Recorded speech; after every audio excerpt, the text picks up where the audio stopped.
दोस्तों आप देख रहे हैं लालटेन भोजपुरी और आप लोगों का एक बार फिर से लालटेन भोजपुरी चैनल पर स्वागत है।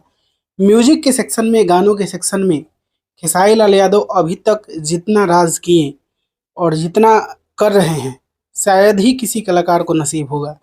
अपने मेहनत के दम पे, अपने ऑडियंस के सपोर्ट के दम पे खेसारी लाल यादव हमेशा नंबर वन रहे हैं। और दोस्तों अब ये जो चीज़ें हैं वो और ज़्यादा एक्सपेंड हो रही हैं। म्यूजिक से हटके, गानों से हटके खेसारी लाल यादव का वर्चस्व हर जगह दिख रहा है।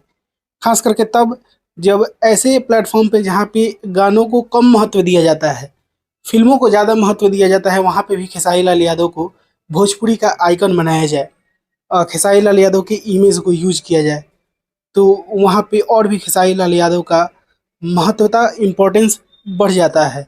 जी हाँ दोस्तों, मैं बात कर रहा हूँ एमएक्स प्लेयर की, जहाँ पे म्यूज़िक को कम महत्व देते हुए फिल्मों को, वेब सीरीज को ज़्यादा महत्व दिया जाता है। और वहाँ पे भी भोजपुरी लैंग्वेज के आइकन बने हैं खेसारी लाल यादव। तो ये अपने आप में बहुत बड़ा बात है और ये आप लोगों के दम पे ही हुआ है। बाकी दोस्तों इसके बारे में आप लोग क्या कहना चाहते हैं कमेंट बॉक्स में बताइएगा। और इसी के साथ मैं इस वीडियो को यहाँ पे खत्म करता हूँ। मैं मिलूंगा आप लोगों से नए वीडियो में, तब तक के लिए जय हिंद, जय भोजपुरी।